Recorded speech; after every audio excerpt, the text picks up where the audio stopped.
Bismillahirrahmanirrahim. Assalamualaikum warahmatullahi wabarakatuh. Innal hamdalillah nahmaduhu wa nasta'inuhu wa nastaghfiruh wa na'udzu billahi min shururi anfusina wa min sayyiati a'malina. May yahdihillahu fala mudilla lahu wa may yudlilhu fala hadiya lahu. Asyhadu an la ilaha illallah wa asyhadu anna Muhammadan abduhu wa rasuluhu, amma ba'd. وصلى الله على النبي محمد صلى الله عليه وسلم وقال تبارك وتعالى يا أيها الذين آمنوا اتقوا الله حق تقاته ولا تموتن إلا وأنتم مسلمون. Yang saya hormati Ustaz Rawsan, yang saya hormati Bapak Ibu sekalian, tamu undangan Allah dalam acara ngaji bareng Samara pada malam hari ini. Marilah yang pertama kita senantiasa bersyukur kepada Allah atas nikmat dan karunia Allah Subhanahu wa taala. Allah telah memberikan nikmat iman dan Islam beserta nikmat iman dan nikmat-nikmat lain yang tidak bisa kita hitung semua. Dan kemudian kedua kalinya salawat dan salam senantiasa tercurah dan terlimpah kepada junjungan Nabi besar kita Nabiullah Muhammad sallallahu alaihi wasallam. Untuk menyingkat waktu, saya di sini sebagai pembawa acara yang akan menyampaikan susunan acara. Yang pertama adalah pembukaan, yang kedua adalah inti tausiah, yang ketiga tanya jawab, yang keempat lain-lain, dan yang terakhir adalah penutup. Mari menuju acara yang pertama adalah pembukaan. Mari kita buka dengan bacaan basmalah bersama-sama. Bismillahirrahmanirrahim. Mudah-mudahan dengan bacaan basmalah acara pada malam hari ini berjalan dengan lancar. Kemudian selanjutnya acara yang kedua yaitu tausiah, yang insya Allah akan disampaikan Ustaz Rawsan dengan tema Sirah Nabawiyah, melanjutkan sirah kemarin yang telah disampaikan. Kepada beliau waktu dan tempat dipersilahkan.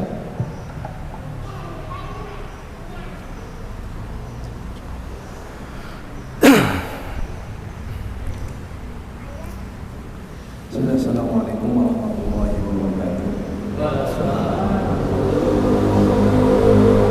Alhamdulillahirabbil alamin, bihi nasta'inuhu ala umuri dunya waddin, wa la haula wa la quwwata illa billahil aliyyil azim. Allahumma shalli wa sallim wa barik ala sayyidina Muhammadin wa ala alihi wa ashabihi wa man sa'a ala nahjihi ila yaumiddin. Allahumma yassir lana wa la tu'assir lana. Allahumma 'allimna ma yanfa'una wanfa'na bima 'allamtana warzuqna al-'amala bima 'allamtana wa zidna ilman ya arhamar rahimin. Amin ya arhamar rahimin.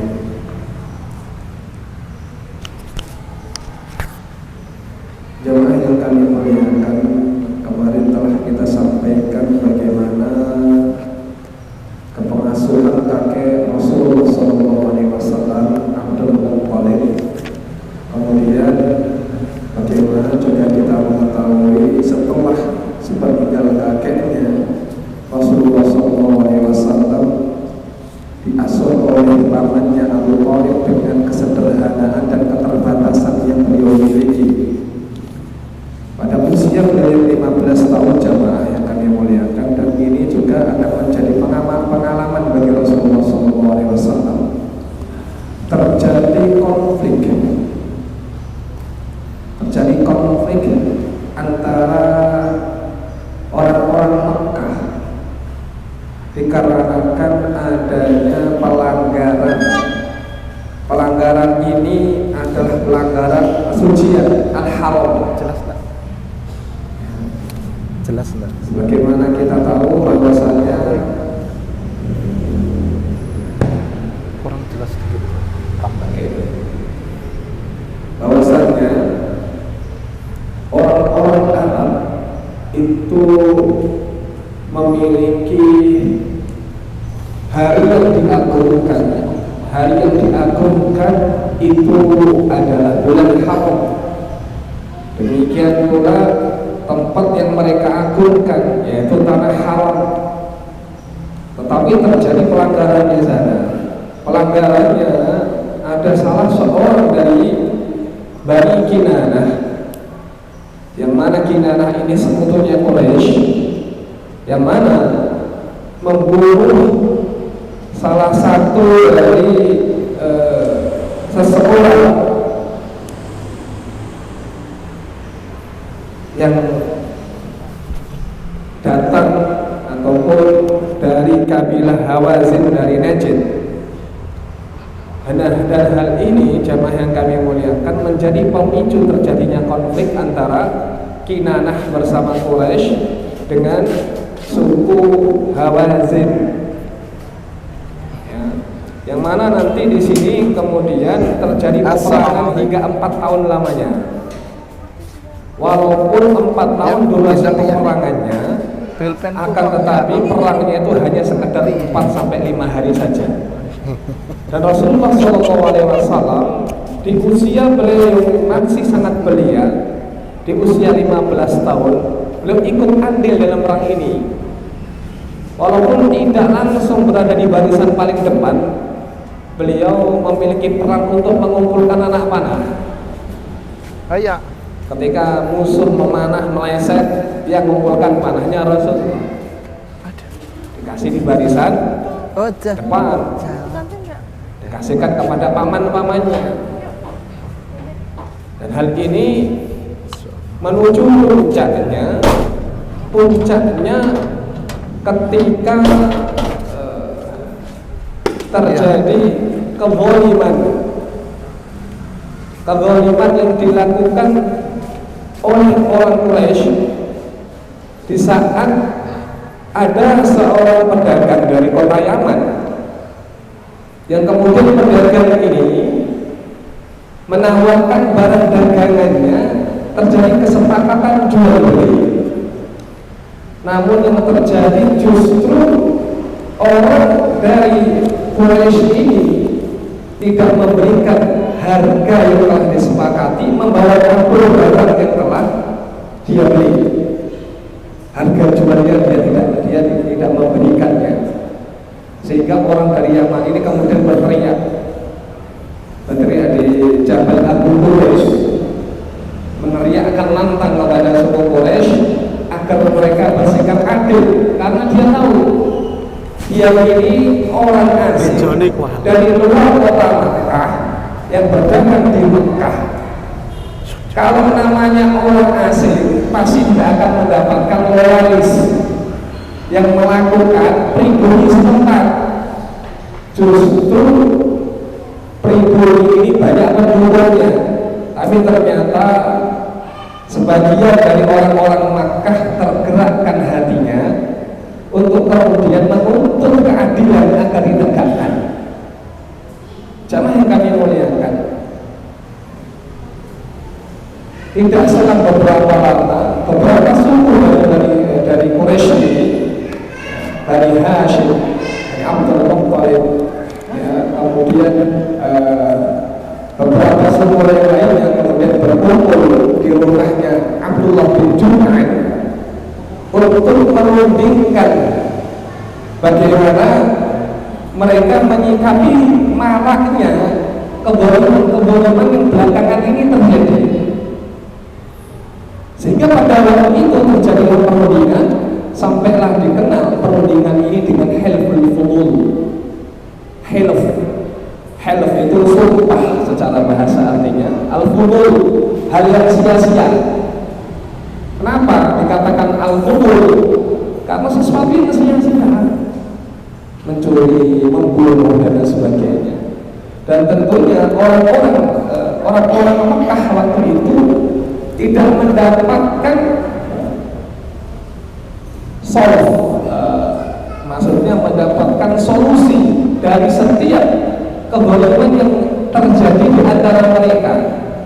Mereka belum mendapatkan bagaimana cara menegakkan keadilan, sehingga beberapa dari mereka kemudian melancong keluar kota Mekah untuk mencari tahu apa yang dilakukan oleh orang-orang yang peradabannya maju itu di dalam memberantas kezaliman.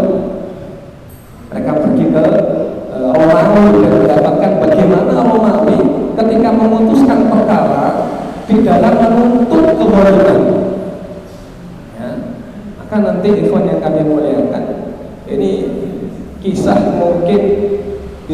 awal tadi adanya pembunuhan kemudian menuntut balas hingga terjadinya konflik, yang terbunuh cuma satu nyawa, ya, terjadi konflik bisa mengorbankan ya berpuluh-puluh nyawa hanya karena menuntut balas satu nyawa.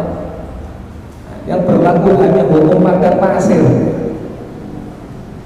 Hukum padang pasir ini adalah hukum kabilah. Kalau terjadi pembunuhan dari satu kabilah, yang dibunuh kabilahnya, bukan orang yang membunuhnya. Sehingga nanti kalau kita model mengaji tafsir setelah surah Al-Baqarah ya, tentang masalah qisas. Walakum fil qisasi hayatun ya ulil albab. Dalam masalah qisas menuntut balas, salah satu daripada asbabun nuzulnya adalah ketika ada orang yang membunuh ya, satu orang, maka kabilah yang terbunuh menuntut balas kabilah yang membunuh. Kalau yang terbunuh wanita, mereka menuntut balas laki-laki di antara mereka. Jadi hukumnya tidak imbang, tidak adil. Demikian pula ketika terjadi pembunuhan, mereka menuntut balas darah dengan peperangan. Harusnya cuma satu orang, yang terbunuh banyak, tidak adil. Sehingga diberlakukan hukum qisas. Nah ini mungkin muqaddimah permulaan, sehingga dengan adanya kezaliman yang terjadi antara mereka itu, kemudian mereka sikapi dengan adanya perundingan damai, hilful fuhul, ya, terjadinya perjanjian agar sama-sama menyikapi kezaliman dengan baik, menegakkan keadilan dengan baik. Sampai kabilah yang kemudian mengadakan perundingan di Abdullah bin Jur'ah itu kemudian menyiramkan air di atas Hajar Aswad, kemudian air itu mengalir ke dalam basmah. Seluruh kabilah yang hadir meminum itu air dan bersaksi di hadapan Allah Subhanahu wa Ta'ala, berjanji untuk menegakkan keadilan. Sampai perundingan ini jamaah yang disepakati oleh mereka semuanya, Rasulullah SAW ketika beliau mendapatkan kemudian risalah kenabian, beliau bersabda, karena Rasulullah termasuk orang yang mengikuti perundingan ini. Apa yang beliau katakan? Ma uhibbu annali bihi hawlun ni'am. Aku tidaklah mencintai untuk mendapatkan hawlun ni'am. Hawlun ni'am itu onta merah, kendaraan terbaik zaman dulu. Ya, kalau sekarang yang terbaik apa? Ferrari. Hah? Ferrari. Ferrari. Wah, pinter Ferrari. Ya, bisa jadi Ferrari. Kalau seandainya beliau mendapatkan kendaraan yang paling baik, onta merah, tidak jauh beliau sukai, ya, melebihi ketika beliau menghadiri perundingan damai antar orang Quraisy di rumah Abdullah bin Jur'ah. Kalau seandainya hari ini di saat beliau sudah menjadi nabi, ya, walau itu limithlihi fil Islam la ujibtu. Kalau seandainya aku diundang untuk menghadirinya di masa-masa keislaman, maka aku akan penuhi undangan itu. Ini menandakan bahwa Rasulullah SAW itu mencintai kedamaian. Beliau cinta damai. Walaupun nanti kita dapatkan dalam sirah Rasulullah SAW semenjak beliau umur 55 tahun, jihadnya lebih dari lebih dari berkali-kali, tidak hanya cuma sekali dua kali. Namun tentu Rasulullah ini menyukai sebuah kedamaian. Buktinya apa? Buktinya coba kita lihat. Saya ambilkan intisari saja dalam surah At-Taubah.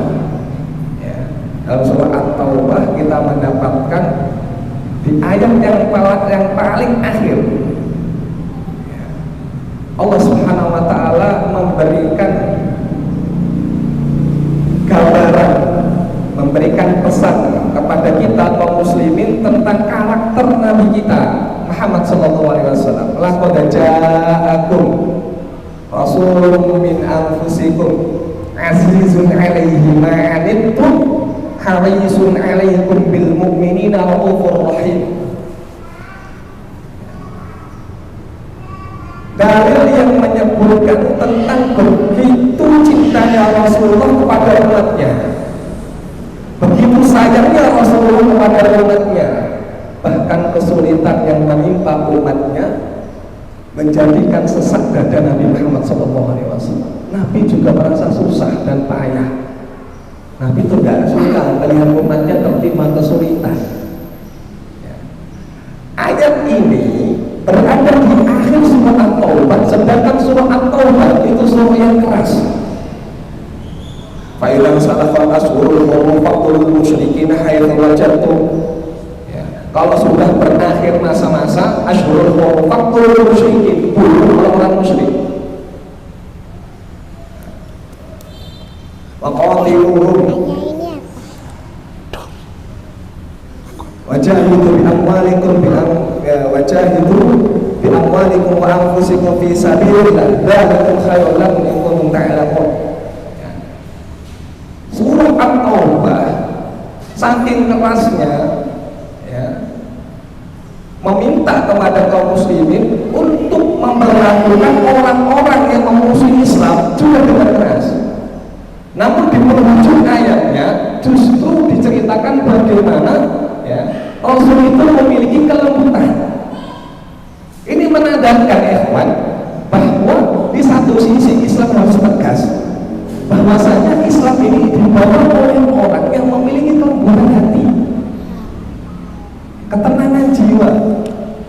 Rasul itu ibarat seorang dokter, ya, pengobat bagi orang yang sakit. Terkadang orang minum obat itu obat menurutnya pahit untuk dikonsumsi, tapi kira-kira baik enggak?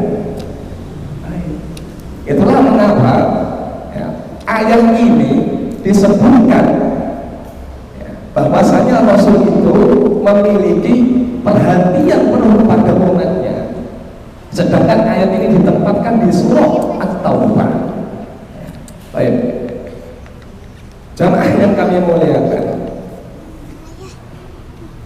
singkat beberapa waktu setelahnya, ketika Rasulullah SAW ya, selesai kemudian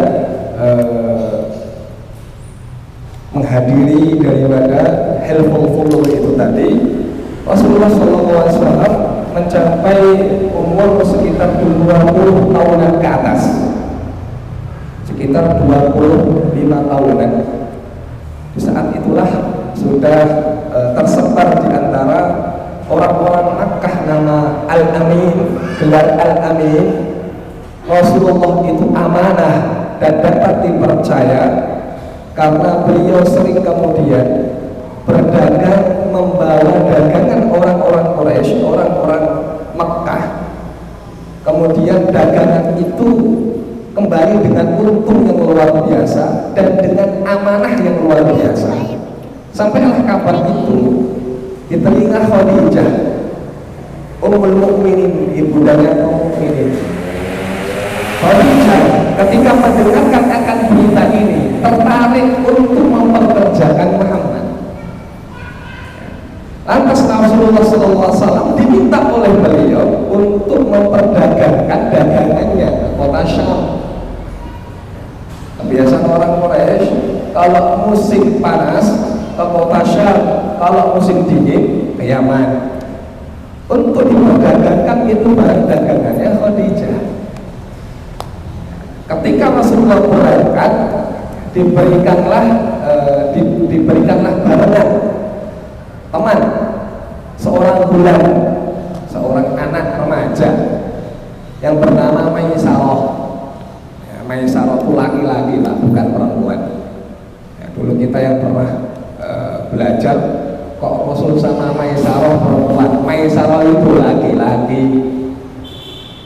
di kita saja setiap tak marbutoh itu pasti nama perempuan, padahal tak marbutoh belum tentu perempuan.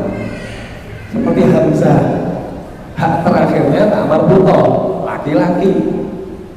Su'ad kalau di kita laki-laki, su'ad di Arab orang perempuan. Nah, ini beda tempat, beda nama. Kalau di kita bisa jadi laki-laki dan perempuan. Ani bisa perempuan sama Pak Ani laki-laki, yang gitu. Baik. Ketika Rasul kemudian dibarengkan oleh kemudian pembantunya Khadijah yang bernama Maisarah, yang didapati oleh Maisarah sesuatu yang luar biasa yang belum pernah dia dapati ketika membarengi orang berangkat untuk memperdagangkan dagangannya Khadijah. Dan tepat ketika itu Rasulullah dengan Maisarah kemudian istirahat di depan kuilnya Buhairah. Akan tetapi pendeta yang dulu pernah mengundang makan kafilah dagangnya Abu Thalib di saat Rasulullah masih usia 12 tahun sudah meninggal dunia. Sekarang sudah generasi selanjutnya, tidak salah namanya next stop kalau saya tidak salah. Ini orang pendeta ini kemudian mengamati Rasulullah SAW, kemudian memberikan kabar kepada Maisarah bahwa yang engkau bersamai itu adalah seorang nabi. Di setiap perjalanan Pak, Maisarah kepikiran terus, karena betul ketika dia mendengarkan bahwa yang dia bersamai adalah nantinya akan menjadi nabi. Di setiap perjalanan dia selalu mengamati apa yang terjadi di dalam diri Muhammad SAW. Yang dia dapati selalunya Muhammad ini dinaungi awan. Ketika Muhammad jalan, awan mengiringi. Ketika dia kemudian istilahnya menjauhkan diri dari Muhammad, panas dia rasakan. Tapi ketika mendekati Muhammad, Masya Allah, teduhnya luar biasa. Setiap kali perjalanan dia sudah merasakan hal-hal aneh. Ketika nanti pulang ke kota Makkah, ketika Rasulullah SAW kemudian mengembalikan dagangannya Ibunda Khadijah, lantas Rasulullah menjelaskan dagangan yang telah berhasil. Beliau menyampaikan keuntungannya yang sangat luar biasa, membuat takjub yang memiliki bisnis. Ibunda Khadijah sampai takjub. Tidak pernah sekali dia, tidak pernah sekalipun kemudian dia mempekerjakan orang Quraisy sekalipun dengan keuntungan yang sedemikian banyaknya. Sudah dijelaskan oleh Rasulullah SAW. Di saat menjelaskan itu sudah muncul bibit-bibit cinta. Dan Khadijah sudah kemudian muncul rasa cintanya kepada Rasulullah SAW. Lantas dia menanyakan kepada pembantunya, ada yang menyampaikan budaknya Maisarah tadi, ditanyakan tentang kepribadian Muhammad, diceritakan bagaimana cara bisnisnya, bagaimana jujurnya di dalam berdagang. Ketika berdagang jujur luar biasa. Ketika ada cacat barang disampaikan cacat barang itu apa adanya, tidak disulap. Kita ini terkadang ketika bisnis, ingin bisnisnya kemudian laku, yang cacat diomong baik. Tata cara bisnis Rasulullah tidak demikian. Bahkan kemudian ketika beliau jadi nabi sekalipun, pernah Rasulullah sidak ke dalam pasar, kemudian mendapati ada penjual buah-buahan, yang mana buah-buah yang di atas buah-buah yang baik. Kemudian beliau masukkan tangannya ke dalam fasobahul balai, maka tangan beliau ini mendapatkan basah. Kemudian tanya, mahada, ini apa? Asobahul mator ya Rasulullah, kena air hujan ya Rasulullah. Kenapa yang bawah tidak engkau nampakkan di atas? Kenapa Kenapa yang jelek kau sembunyikan? Loh, seringnya terkadang yang menjadi sampel untuk diperjualbelikan buahnya enak Pak, pas dibanding nggak enak. Banyak yang begini, kadang ada yang jualan salak nih Pak ya, pas dicoba enak manis Pak, pas dibeli ya, salaknya sepet semuanya. Jadi sampelnya enak, tapi pas diperdagangkan itu tidak enak. Nah, kalau ada cara disebutkan cara dagangnya Rasulullah, tutur katanya lembut, akhlaknya luar biasa baik, perhatian kepada teman yang membersamainya. Di dalam perjalanan telah nampak kebaikan yang telah dilakukan oleh Muhammad. Bahkan sampai kalimat yang disampaikan oleh Rektor tadi terngiang-ngiang di telinganya Maisarah dan mengabarkan bahwasanya Muhammad nantinya akan menjadi nabi umat ini. Nah, Ibunda Khadijah ketika mendapatkan berita yang demikian, kemudian terbesit dalam hatinya untuk meminang Rasulullah SAW. Maka beliau menawarkan diri untuk dinikahi. Kita harus tahu bahwasanya Ibunda Khadijah itu mendapatkan gelar At-Tahirah, wanita yang suci. Dimaksud dengan wanita suci di zaman jahiliyah, Ibunda Khadijah tidak memiliki kebiasaan-kebiasaan yang dilakukan oleh orang-orang Arab jahiliyah. Wanita Arab jahiliyah itu pandai bertabarruj. Di luar rumah mereka bertabarruj, menampakkan kecantikannya, menampakkan auratnya, berlenggak-lenggok perutnya, ya, bergoyang-goyang, bahkan bernyanyi-nyanyi. Ibunda Khadijah terlepas dari kebiasaan mereka.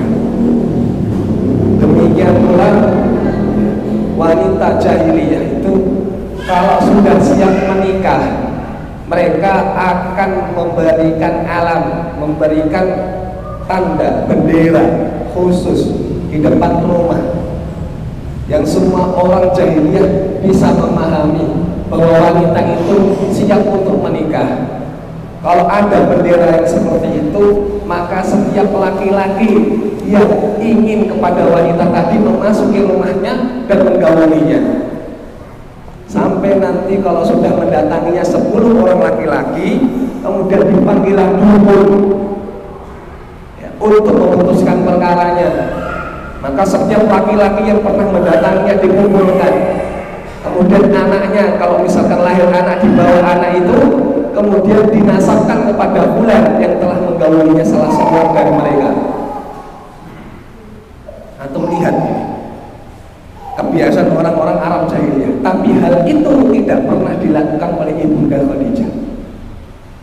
Maka beliau wanita yang tahirah. Beliau sudahkah menikah? Sudah pernah menikah. Tapi pernikahannya sebagaimana pernikahan kita pada hari ini.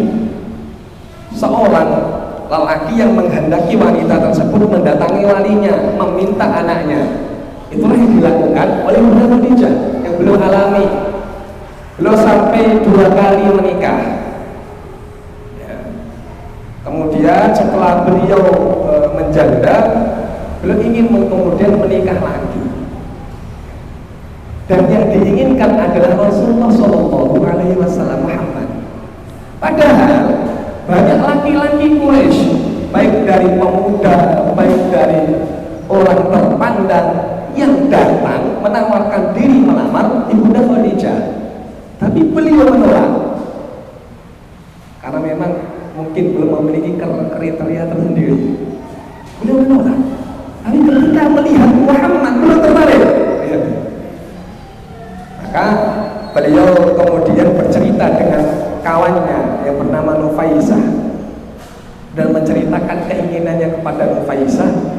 Lantas Nufaisah ini kemudian mengatakan, kalau kamu begitu, memang keinginanmu begitu, biar aku yang urus. Nanti yang menyampaikan kepada Muhammad biar aku. Dan Nufaisah yang mendekati Rasulullah menyampaikan keinginan Khadijah. Tapi apa jawabnya Rasulullah? Bagaimana mungkin saya akan menikah? Saya tidak punya apa-apa. Kemudian Nufaisah mengatakan, oh, kalau gitu gampang. Sehingga setelah kemudian mendapatkan ya, ketenangan, lantas Rasulullah SAW mendatangi paman-pamannya, menyampaikan maksud dirinya untuk menikahi Khadijah. Dan Khadijah kemudian mendatangi pamannya ya, untuk kemudian menyampaikan maksudnya kalau keluarga Muhammad ingin meminangnya. Insya Allah ya. Atas ketika hal itu terjadi, ikhwan yang kami muliakan, yang diutus dari keluarga Rasulullah adalah Hamzah, paman beliau, yang usianya itu tidak terpaut jauh. Bagaimana kita kemarin tahu, Hamzah ini saudara sepersusuannya siapa? Rasulullah. Berarti umurnya sebaya Rasulullah, tidak berbeda jauh. Tapi Hamzah ini memiliki adik yang bernama Sofia. Sofia ini yang saya tahu memang anaknya Abdul Muttalib, tapi beda ibu. Nanti kalau saya salah bisa dikoreksi. Beda ibu ya, dengan paman-paman yang lain. Yang sama adalah Hamzah dengan Sofia. Ketika Sofia kemudian menikah dengan Awam, bapaknya Zubair ya, menikah dengan Awam. Awam ini dari Bani Asad. Bani Asad itu adalah kabilahnya Khadijah. Sehingga karena sudah memiliki istilahnya, kalau bahasa kita itu jalur orang dalam, Pak, sudah punya orang dalam di situ. Jadi kayaknya gampang. Maka yang diurus adalah Hamzah. Maka Hamzah maju mewakili Rasulullah SAW sehingga diterima lamaran beliau, disepakati kemudian maharnya 20 ekor onta. Mahar beliau 20 ekor onta. Kemudian dilaksanakanlah kemudian pernikahan beliau dengan Khadijah. Dalam pernikahan beliau dengan Khadijah ya,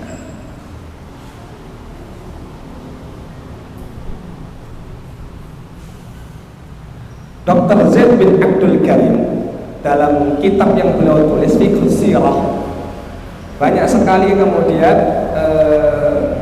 faedah yang bisa kita dapatkan tentang pernikahan Rasulullah SAW dengan ibunda Khadijah. Faedahnya, apa yang bisa kita ambil manfaat adalah salah satunya bahwasannya pernikahan Rasulullah dengan Khadijah pertama kali adalah adanya penawaran. Penawaran itu dari laki-laki atau dari wanita, Pak? Wanita. Hah? Yang menawarkan laki-lakinya atau wanitanya? Wanita. Pihak wanitanya. Penawaran ini datang dari pihak wanita. Walaupun ibu Khadijah malu-malu, bukan beliau yang maju. Nah, inilah menandakan keutamaan Bunda Khadijah. Dan wanita itu mahkotanya adalah rasa malu. Wanita itu kalau memiliki rasa malu luar biasa, itu nanti baik bagi keluarganya, baik bagi suaminya, baik bagi anaknya.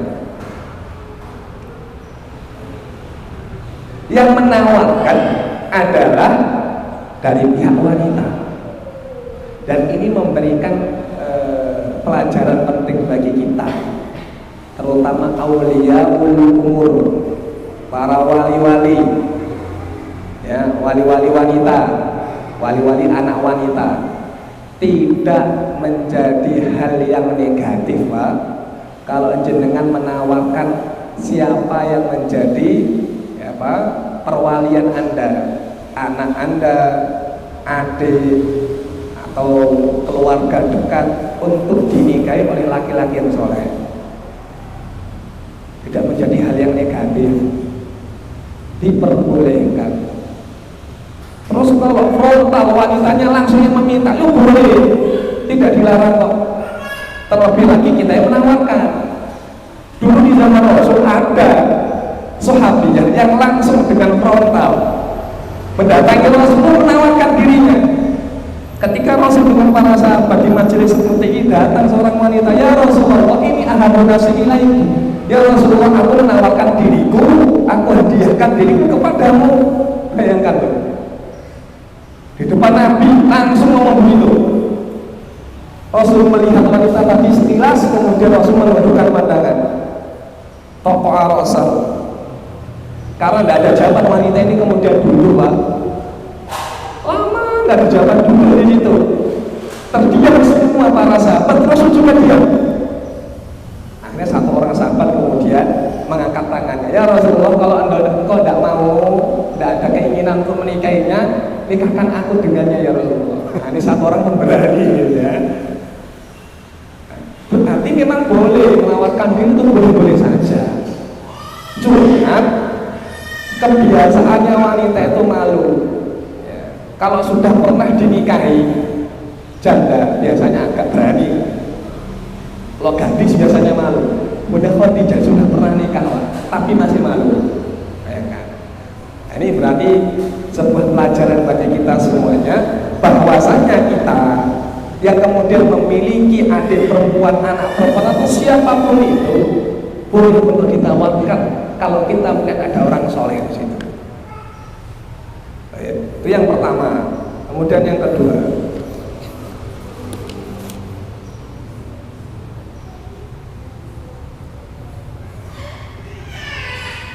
di dalam pernikahan beliau dengan Muhammad sallallahu alaihi wasallam Rasulullah, Ibnu Khadijah mencari tahu, betul tidak?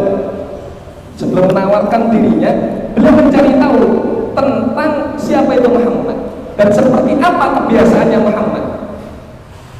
Beliau mencari tahu dari Maisarah, dikumpulkan dulu informasi-informasinya. Kenapa kok Maisarah? Karena Maisarah adalah orang yang telah membersamainya dalam safar.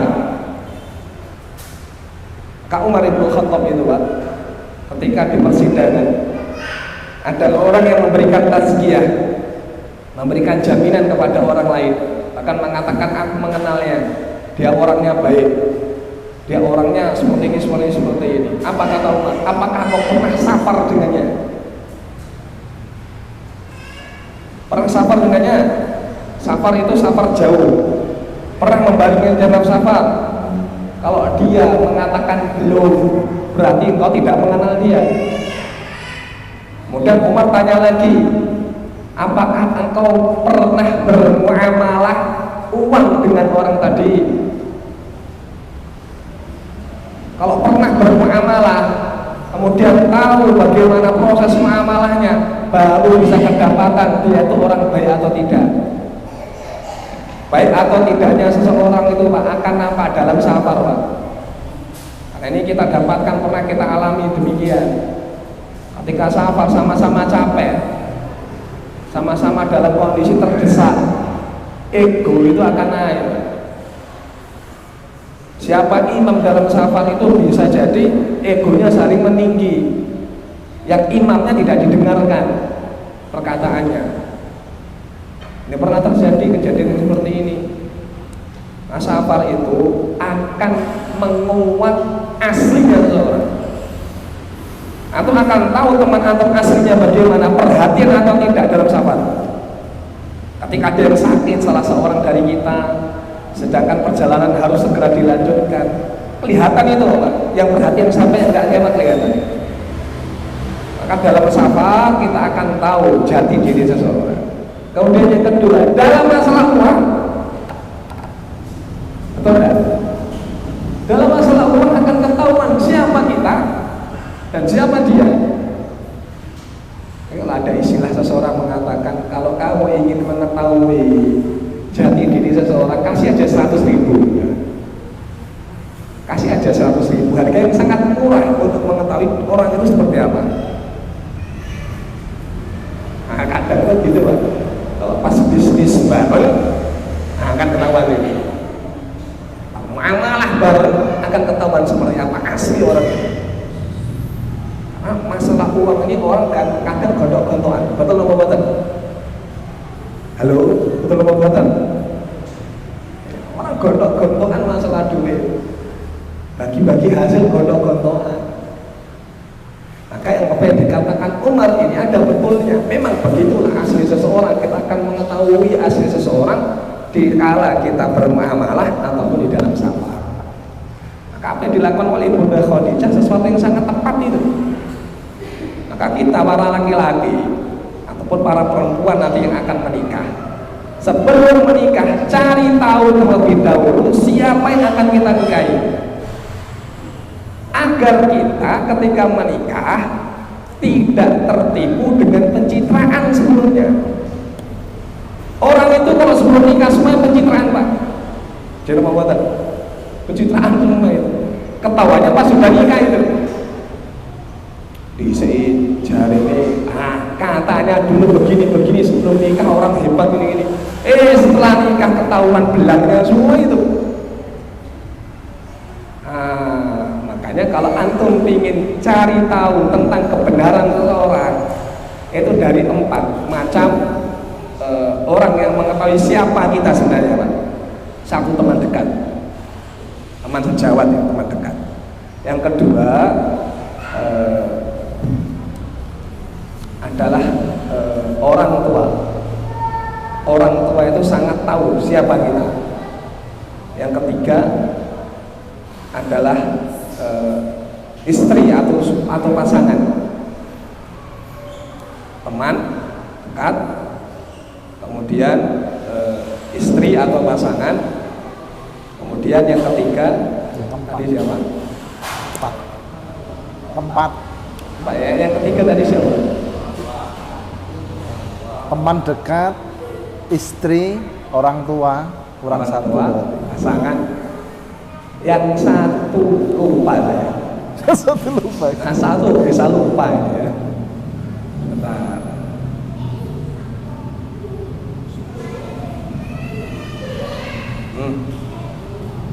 Wes kedua ya. 3 ini. Ya, ini menandakan bahwa siapapun kita pasti akan ketahuan aslinya kepada orang yang tadi kita sebutkan.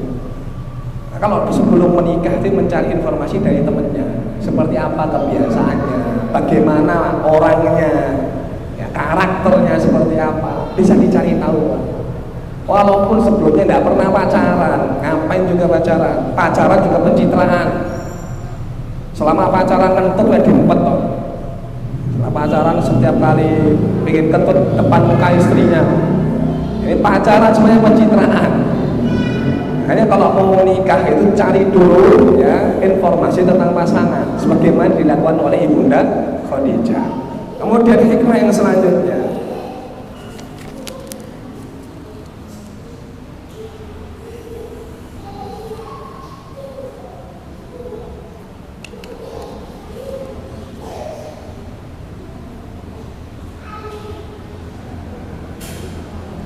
pelajarannya adalah pentingnya mencari ikhtiar, memilih pasangan yang solehah, suami yang soleh, istri yang solehah. Kenapa demikian? Karena kesolehahan itu yang nanti akan menjamin kebahagiaan seseorang. Kalau kata Imam Hasan Al-Basri, ketika engkau mendapatkan laki-laki yang soleh, lihat, laki-laki yang soleh kalau membencimu pasti dia akan mencari cara untuk mencintaimu dari jalan yang lain, tidak menyukaimu dalam satu hal. Contoh, misalkan istri tidak pandai masak, Pak. Istri tidak pandai masak, laki yang soleh akan mencari alasan untuk mencintai istrinya dalam hal yang lain. Mungkin istrinya ini pandai ngajar, dia mencintai istrinya melalui jalan ngajar itu laki-laki soleh namanya. Karena banyak ya kemudian pasangan hal yang sepele dicari-cari alasan untuk dijadikan masalah besar. Maka soleh dan soleh ini menjadi barometer ya. Dan inilah yang disampaikan Rasulullah, tungkahul mar'ah li arba'in, li diniha karena agamanya, lima liha karena faktor hartanya, ya, li jamaliha karena faktor apa? Kecantikannya, kemudian li nasabiha karena faktor nasab, awli hasabiha karena faktor karya keluarga besarnya. Yang terakhir lidiniha karena faktor agamanya. Fal bidatin tariban yakat, maka pilihlah agamanya, maka kamu akan beruntung. Ini Rasul yang menyampaikan itu. Ketiga sebelumnya semuanya materi, Pak. Harta materi, kecantikan materi, nasab juga sama, keturunan juga sama. Materi semuanya bisa kemudian sirna. Kecantikan akan mereda dengan bertambahnya umur. Sedangkan agama inilah yang akan menjadikan seseorang mampu kemudian mendapatkan ketenangan di dalam keluarganya, insya Allah. Baik, maka melalui hal ini semoga ketika seseorang menikah karena faktor agama itu menjadikan dia bahagia dunia dan akhirat.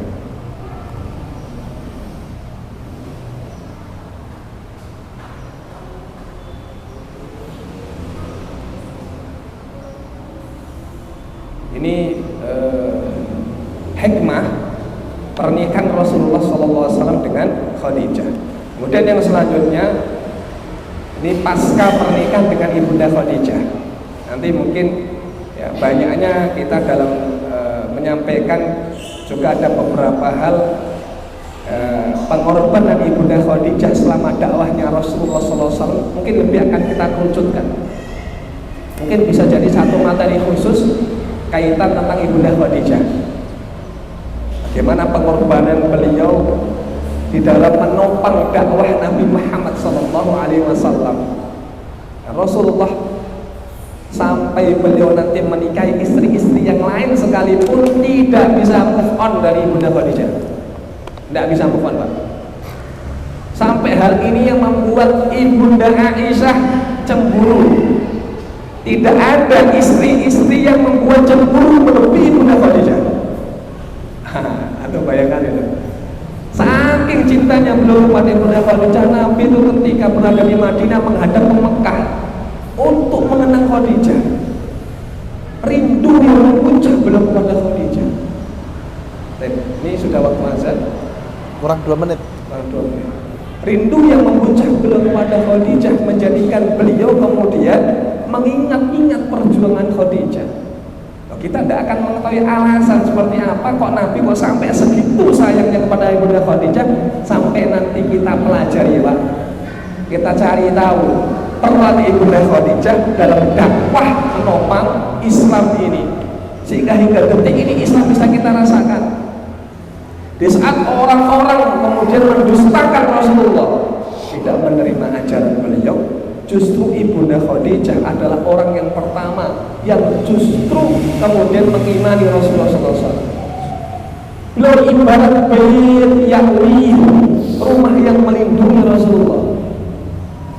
Di saat Rasulullah kemudian pergi ya, ke Gua Hira, izin kepada istrinya untuk uzlah menyendiri dengan tujuan tahanus, tujuan ibadah, untuk kemudian mentafakuri, mentadaburi ya ciptaan Allah, mencari hakikat, kemudian mendapatkan hakikat iman. Ibunda Khadijah itu tanpa pikir panjang justru memotivasi suaminya,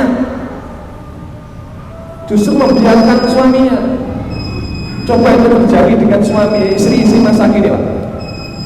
Di saat masih produktifnya mencari uang, aktif-aktifnya hari aktif itu di dalam mencari hari aktif kerja, kok tiba-tiba suaminya izin saya tak etikaf di masjid. Diizinkan apa? Tak etikaf dulu di masjid. Tidak kerja tapi etikaf, diizinkan kira-kira? Lihat Ibunda Khadijah malah mensokong suaminya, ya wis malah disokong. Tidak cukup, ketika pulang dalam kondisi takut, ketika beliau mendapatkan wahyu, justru yang kemudian memotivasi adalah istri. Lihat, nyari istri itu yang kemudian mensupport dakwah. Kalau sama dakwah tidak pikir panjang. Butuhnya apa, Mas? Itu yang luar biasa, menyiapkan bekal. Kalau perlu suaminya capek dipijetin, bukan gembosing, besok lagi jangan dakwah, kerja ae penak. Nah, itu repot benar. Mungkin demikian, nanti kita akan lanjutkan pasca pernikahan Rasulullah dengan Khadijah. Demikian.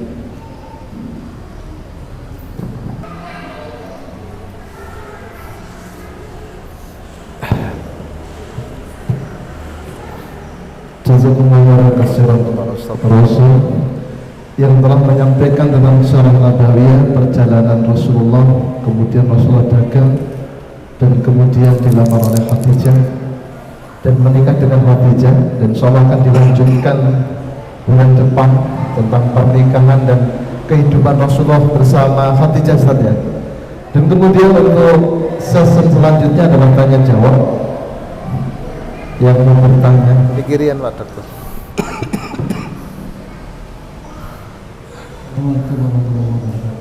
Salam. Tadi saya sebenarnya banyak sekali yang mau saya tanyakan, tapi yang saya singkat aja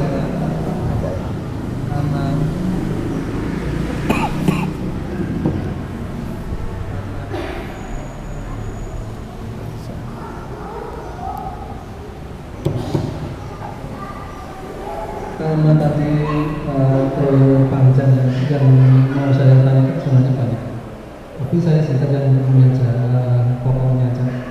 Tadi Rasulullah SAW sebelum diangkat menjadi Rasul itu sebutannya apa?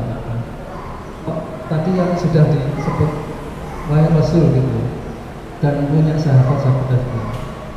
Nah, punyanya sahabat itu apakah setelah diangkat menjadi Rasul ataukah sebelum diangkat menjadi Rasul? Satu. Yang kedua, masalah sebenarnya pernikahan tadi ya. Pernikahan tadi dengan Ibunda Khadijah tadi, Pak yang istilahnya apa, penghulunya siapa? Kan sebelum, kalau tidak salah saya pernah dengar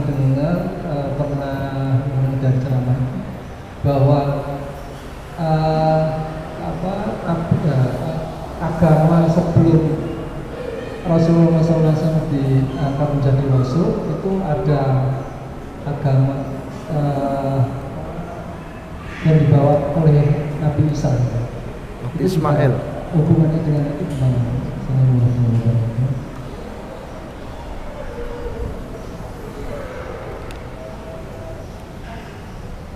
Jelas ya. Ini jenengan umat. Sudah. Yang pertama terkait sahabat sebelum kenabian, tentu memang sahabat Rasulullah SAW sebelum kenabian ya belum memiliki, tapi apakah dikatakan sahabat dalam istilah syariah? Ya tidak.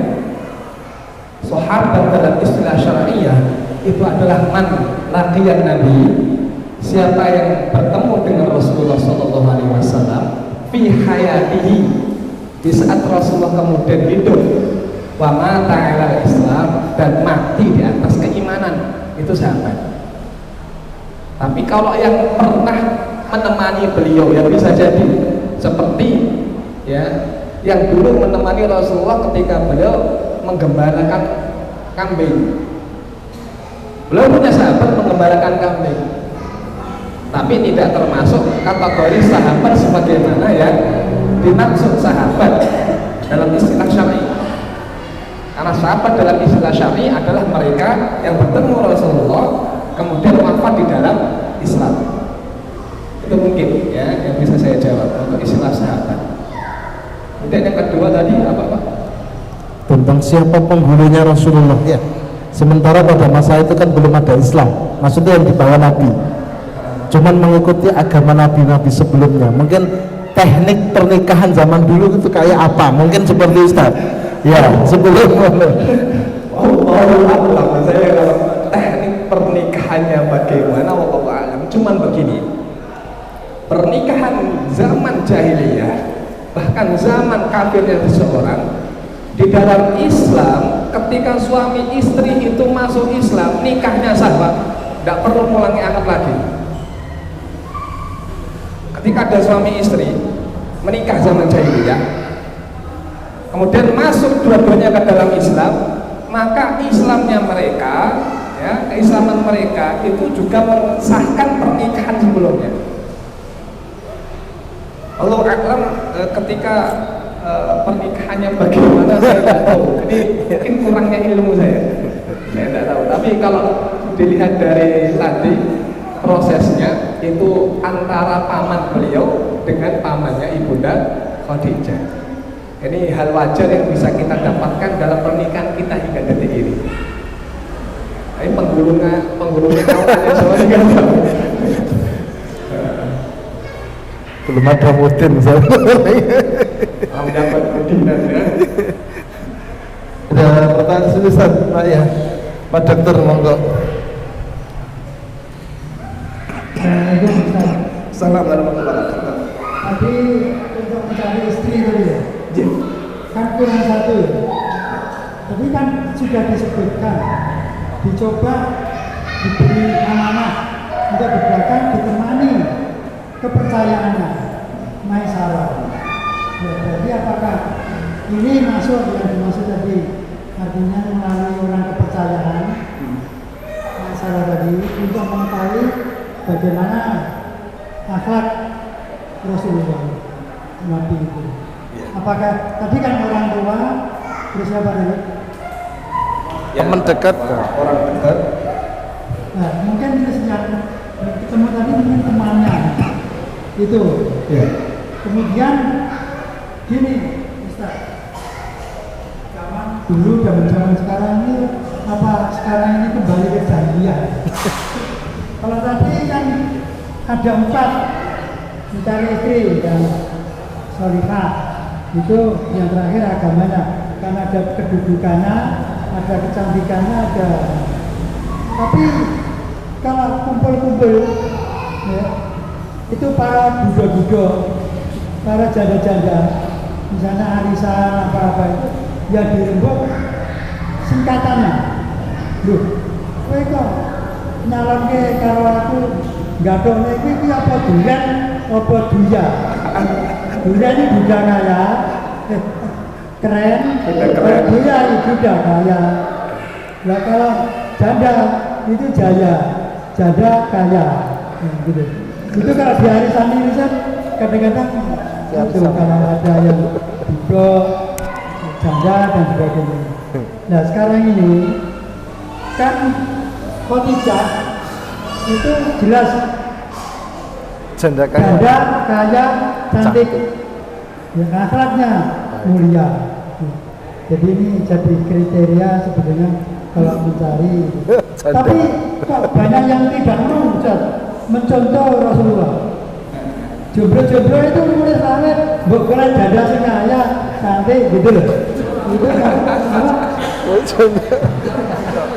Ya itu jandanya ya boleh sing dibuka kaya.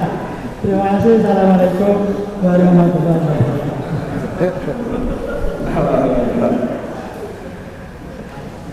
Kalau zaman sekarang maka kembali ke jahiliyah.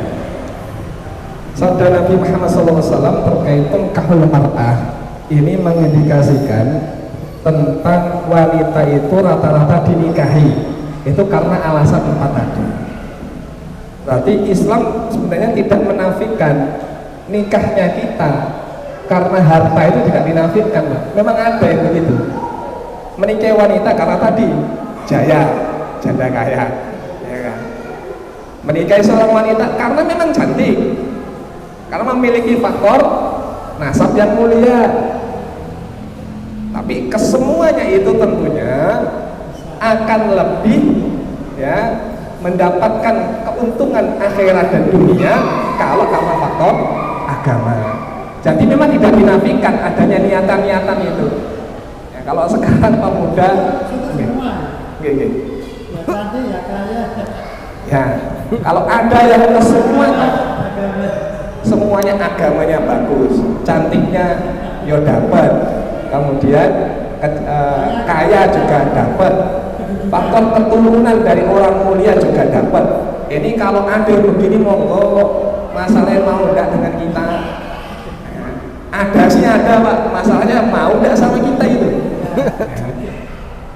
Ibarat dia ibarat Khadijah, kita bukan ibarat Muhammad, bukan ibarat Rasulullah SAW. Belum pantas itu kalau ingin menikahinya. Tapi kalau ada ya laki-laki itu kalau bisa ya tampilkan apa keberanian untuk melamar anak orang. Walaupun sekarang dengan banyak keterbatasan, lah tadi yang dikatakan jomblo-jomblo ini pada kemana nih, banyak jaya-jaya yang menanti gitu Pak ya. Jomblo-jomblo itu kalau sudah lihat begitu Pak, udah ketar-ketir Pak. Soalnya khawatir modalnya harus banyak. Terus gini Pak, diisukan orang-orang orientalis itu bahwa Nabi itu istrinya 9. Iya. Itu gila seks. Iya. Gitu. Padahal dia selama dengan Khadijah kan dia tidak kawin dengan poligami gitu. Iya. Dan itu Khadijah berat usia 40 ya. Iya. Padahal Khadijah kan meninggal 65. Berarti selama 25 tahun Rasulullah kan tidak poligami. Dia masih muda. Baik. Terkait isu-isu orang orientalis ini memang yang diserang dari pernikahan Rasulullah dengan istri-istrinya adalah ini, ya, gila seks dan lain sebagainya. Padahal kalau memang demikian, hadis yang tadi kita sampaikan tentang wanita yang menawarkan dirinya, pasti Rasul terima itu kalau memang belum begitu. Tapi beliau tolak, beliau tidak mau, karena beliau tidak ada hajah dalam masalah itu. Dan ini menandakan bahwa nikahnya Rasulullah dengan istri-istri yang belum itu karena perintah. Nikahnya dengan Zainab perintah, perintahnya Allah. Rasul menikahi Zainab. Dan ini Masya Allah ada seorang dokter psikologi dari Arab Saudi meneliti kenapa kok Rasul itu isinya lebih dari satu. Belum mendapatkan jawaban kenapa Rasul isinya satu.